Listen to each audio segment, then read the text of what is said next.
Earthquake के बारे में तो हमें सबको पता ही है कि अर्थक्वेक क्या होता है। लेकिन अर्थक्वेक जब आता है तो कुछ वेव्स निकलती हैं जिनको हम अर्थक्वेक वेव्स या सिस्मिक वेव्स बोलते हैं।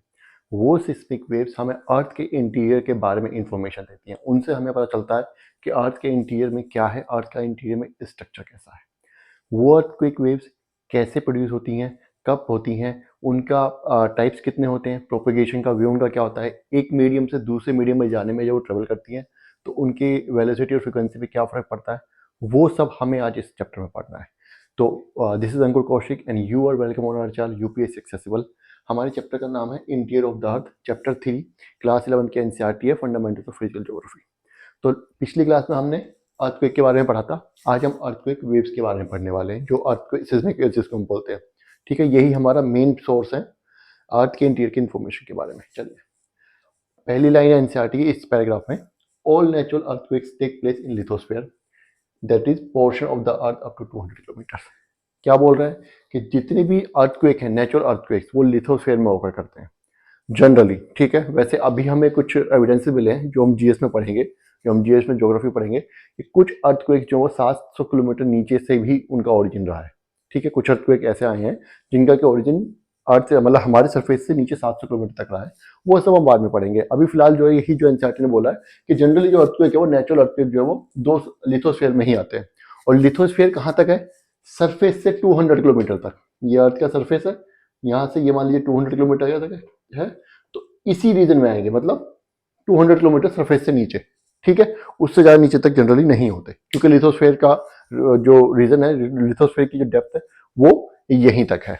चलिए, इसके बाद फिर नेक्स्ट जो है, नेक्स्ट पॉइंट जो हमारा एनसीईआरटी का, वो क्या है? एक सिज्मोग्राफ क्या होता है?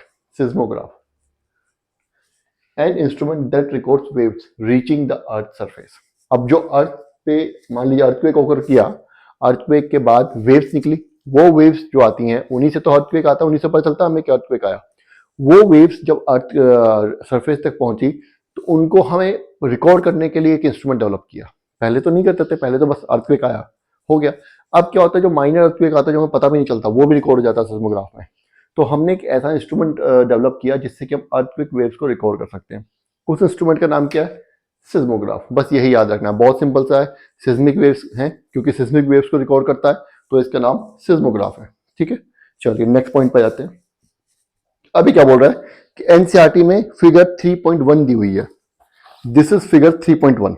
ठीक है, क्या बोल रही है? A curve of earthquake waves recorded on the seismograph is given. किसी सिस्मोग्राफ पे अर्थक्वेक वेव्स का कर्व रिकॉर्ड किया गया है। ठीक है, उनका पैटर्न रिकॉर्ड किया गया है। इसमें 3 पैटर्न्स दिखाई दिए हैं। ठीक है, नेक्स्ट लाइन पढ़ते हैं। Note the curve show the 3 distinct sections. 3 अलग अलग सेक्शंस है, ये छोटा फिर बड़ा वाला। 3 distinct section each representing different types of wave patterns. यही हमें आज इस चैप्टर में पढ़ना है। एक्चुअली क्या है कि जो 3 डिस्टिंक्ट सेक्शंस हैं, जो 3 पैटर्न्स हैं वेव के, ये 3 टाइप की वेव्स हैं। इन 3 टाइप की वेव्स के बारे में आज हमें पढ़ना है। जब अर्थक्वेक आता है तो मतलब हम कह सकते हैं मोटे मोटे तौर पे 3 टाइप की वेव्स निकलती हैं। ठीक है, उन्हीं 3 टाइप्स की वेव्स के बारे में आज हमें पढ़ना है। तो पढ़ते हैं हम नेक्स्ट पार्ट में।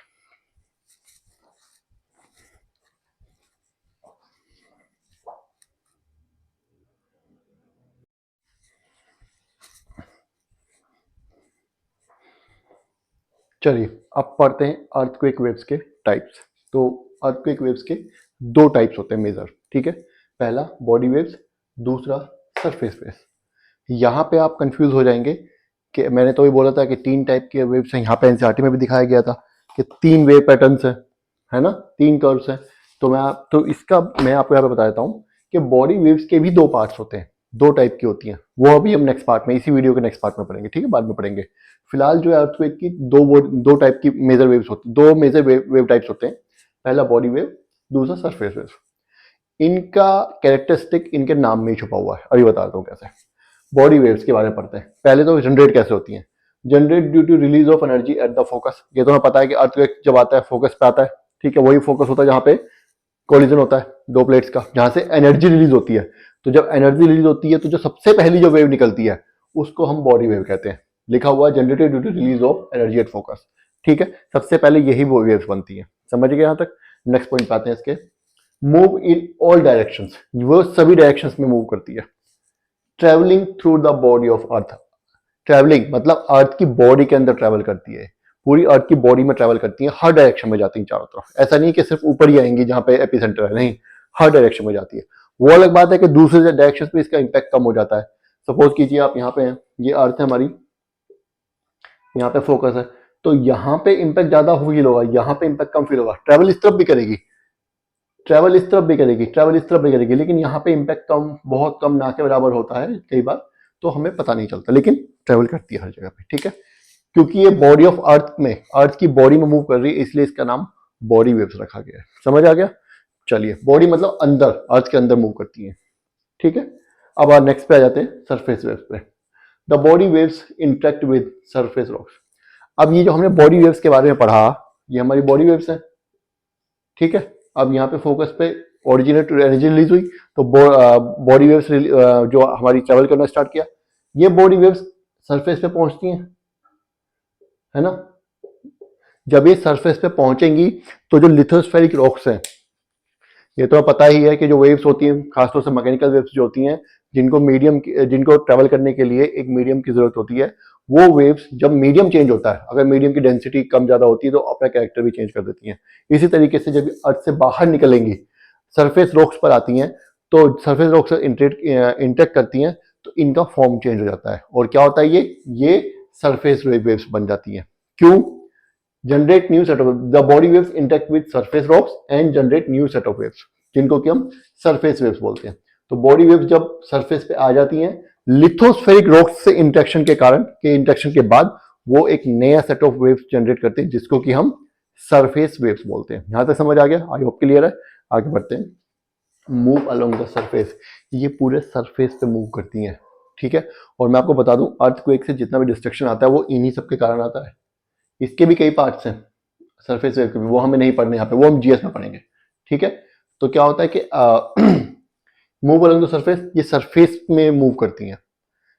जैसे यहां से क्या हुआ, पहले तो फोकस से ये इधर आ गई, ये ऊपर आई, ऊपर को आई, ठीक है। ये मान लीजिए ये अर्थ है, ये फोकस है, अब ये वेव्स जो ऊपर आई, यहां पे आने के बाद अब ये क्या हो गया, यहां पे आने के बाद ये सरफेस वेव बन गई। यहां पे आने के बाद अब ये इस तरीके से ट्रेवल करेंगी, इधर इधर इस तरीके से ट्रेवल करेंगी सरफेस के साथ साथ, सरफेस रॉक्स में, सरफेस रॉक्स के अंदर, तो ये फिर कंपन पैदा करेंगी, ठीक है। चलिए, यहां तक समझ आ गया।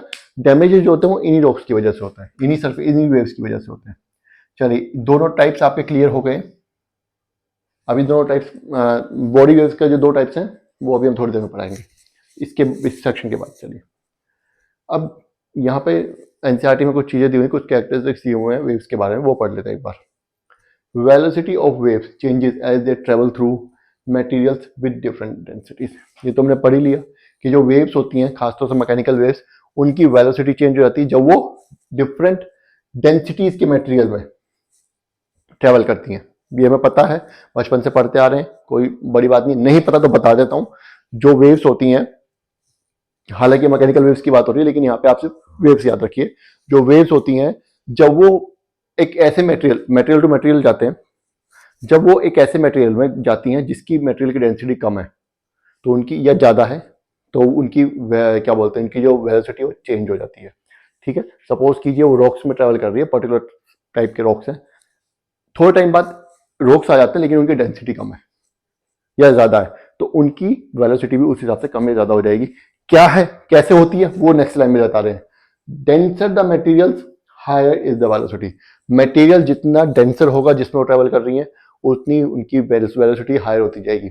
जितना कम डेंस होगा, उतनी उनकी वेलोसिटी कम होती जाएगी। यही हमारी साउंड वेव के बारे में भी ट्रू है।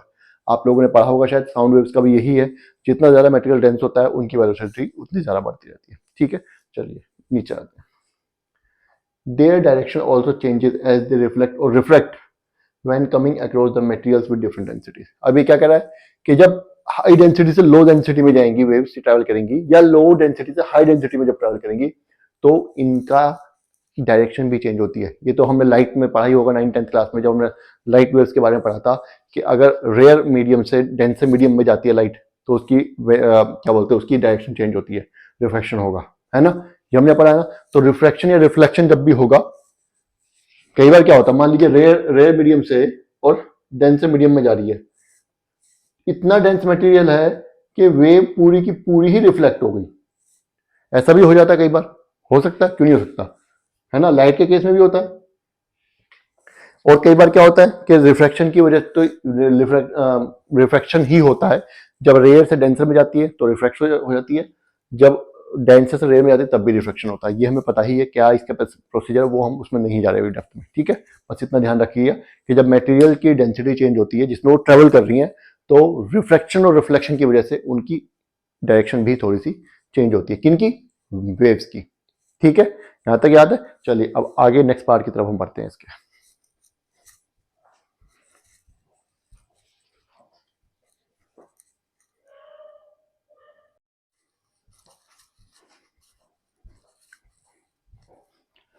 अर्थक्वेक वेव्स के बारे में हमने पढ़ लिया। अर्थक्वेक वेव्स जनरेट कैसे होती है ये भी पढ़ लिया। अर्थक्वेक वेव्स के दो टाइप होते हैं, बॉडी वेव्स और सरफेस वेव्स, ये भी हमने पढ़ लिया। अब यहाँ पे आते हैं बॉडी वेव्स में भी दो टाइप्स होते हैं जो हमें एनसीईआरटी में पढ़ने हैं, ठीक है। वो दो टाइप कौन कौन से होते हैं? पहला होता है पी वेव्स, और इनको हम प्राइमरी वेव्स भी बोलते हैं। क्यों बोलते हैं अभी आपको पता चलने वाला है। दूसरा होता है एस वेव्स, इनको हम सेकेंडरी वेव्स बोलते हैं।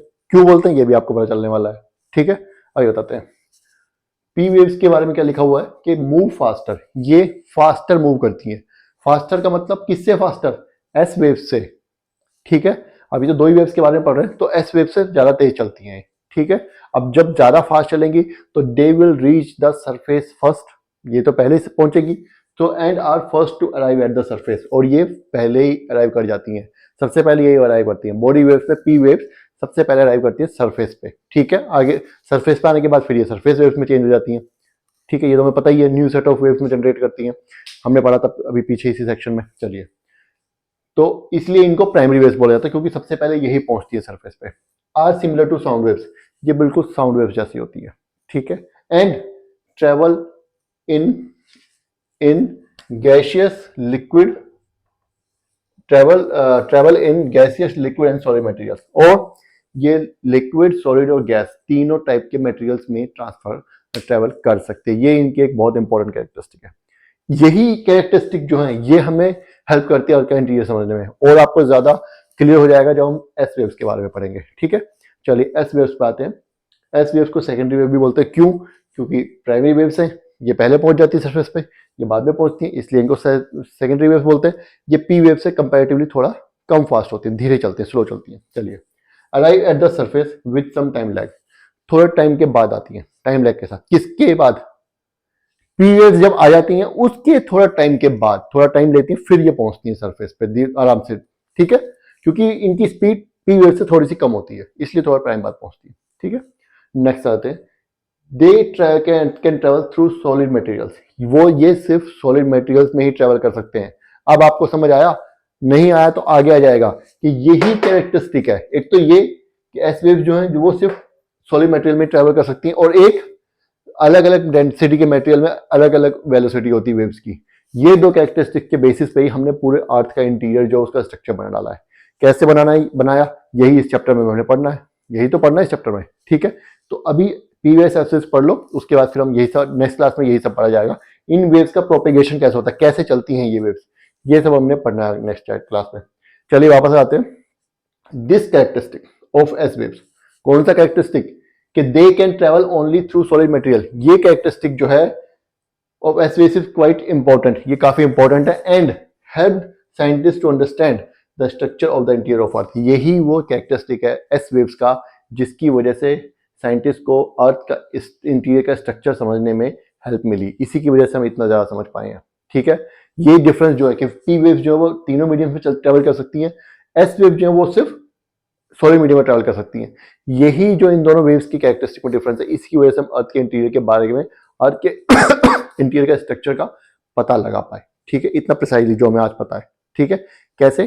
अभी आगे बढ़ते हैं। फिलहाल इस चैप्टर इसी पैराग्राफ में थोड़ा सा बचाओ, वो खत्म कर लेते हैं, फिर नेक्स्ट क्लास पढ़ेंगे वेव्स प्रोपेगेशन के बारे में। चलिए अभी नेक्स्ट पार्ट पे हम जंप ऑन करते हैं।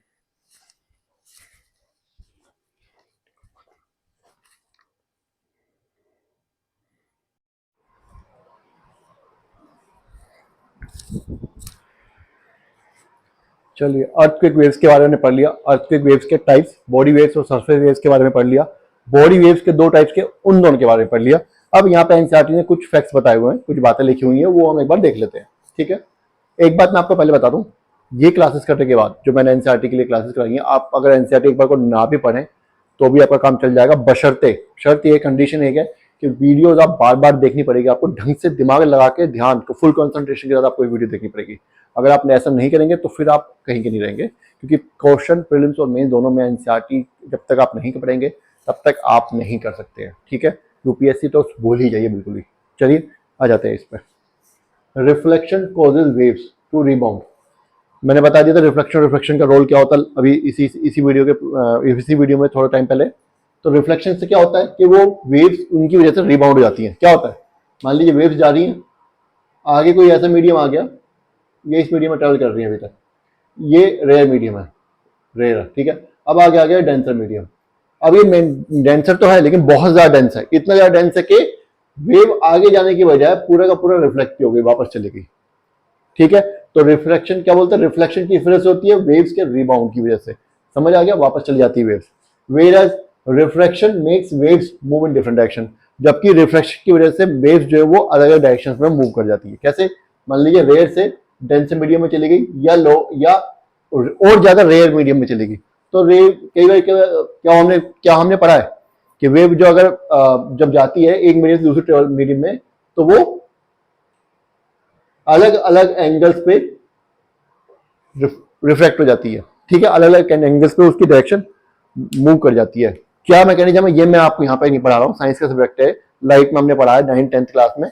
आप लोग रिकॉल कीजिए कि जब रिफ्लेक्शन होता है तो वेव जो अपनी डायरेक्शन चेंज कर लेती है। ये बात बस नहीं भी रिकॉल कर रहे, इतना सा ध्यान रखिए बस कि जब रिफ्लेक्शन होता है, अगर ये एक मीडियम से दूसरे मीडियम में जाती है वेव, और वो मीडियम बहुत ज्यादा डेंस है, इतना डेंस कि रिफ्लेक्शन हो गया, तो वेव ऐसी कैसी वापस रिबाउंड हो जाएगी।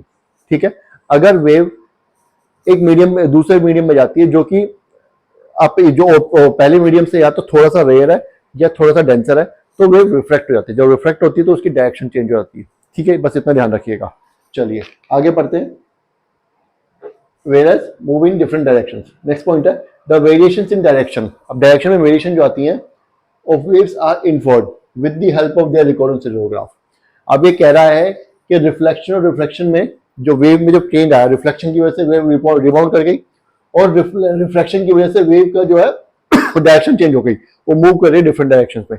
ये हमें पता कैसे चला, कैसे पता चला, the waves are inferred with the help of their recorded seismograph. Seismograph पे हमने उनका रिकॉर्ड किया तब, और इसका पूरा मैकेनिज्म हम इसी चैप्टर में आगे पढ़ने वाले हैं कैसे। ठीक है, तो सिस्मोग्राफ पे हमने रिकॉर्ड किया, मान लीजिए कोई वेव है, वो चली है यहाँ से, एक पॉइंट से चली है दूसरे पॉइंट पर। सपोज कीजिए ये हमारी अर्थ है, थोड़ी बड़ी बना देते हैं इसको, ऊपर वाले पॉइंट को मैं डिलीट कर देता हूं। ठीक है, यहां से मैं ऊपर वाला पॉइंट भी डिलीट कर रहा हूं, ये मैंने कर दिया। अब ये देखिए, ये वेव है, ये यहां से चली, ये यहां पे आ गई। ठीक है, इस वेव को जो नीचे चली है, मान लीजिए उसे यहां निकलना था, यहां पे उसे निकलना था, लेकिन सिस्मोग्राफ में वो वेव कहां रिकॉर्ड की गई है, वो यहां रिकॉर्ड की गई है। ठीक है, इसका मतलब वो रिफ्लेक्ट हुई है। तो ये पता कैसे चला, ये सिस्मोग्राफ से पता चला। या ये वेव यहां तक पहुंची ही नहीं, ये वेव यहां पहुंची, यहां तक आई, और यहां पे कोई ऐसा मटेरियल मतलब मिल गया इसको जिससे कि रिफ्लेक्ट होकर वापस चली गई, तो ये वापस चली गई, इधर ऐसे जैसे आई थी वैसे वापस चली गई। ये भी कैसे पता चला, यहाँ पे सिस्मोग्राफ का नहीं आई। एग्जाम्पल मैं बता रहा हूँ, मैं आपको बस समझाने की कोशिश कर रहा हूँ यहाँ पे। ठीक है, तो इस तरीके से जो सिस्मोग्राफ पे जो हम वेव्स की रिकॉर्डिंग करते हैं अलग अलग जगह पर, अगर इंस्ट्रूमेंट्स हमने सेट किए हुए हैं, उससे हमने वेव्स की डायरेक्शन के बारे में, या वेव कैसे चल रही है, प्रोपेगेट कर रही है, वो हमने पता किया। नेक्स्ट पार्ट जो हमारा वेव्स प्रोपेगेशन के बारे में, इसलिए यहाँ पे थोड़ा बहुत बताया जा रहा है एनसीईआरटी में। चलिए नेक्स्ट इसका top point, the surface waves are last to report on seismograph. Obvious सी बात है, सबसे पहले बॉडी वेव्स पहुंचती हैं। बॉडी वेव्स में दो तरह की होती हैं, पी वेव और एस वेव। सबसे पहले पी वेव पहुंचती है, उसके थोड़े टाइम बाद एस वेव पहुंचती है। थोड़ा टाइम से मतलब यहाँ पे ये नहीं 5-10 मिनट या 1 घंटा, नहीं, फ्रैक्शंस ऑफ सेकंड्स।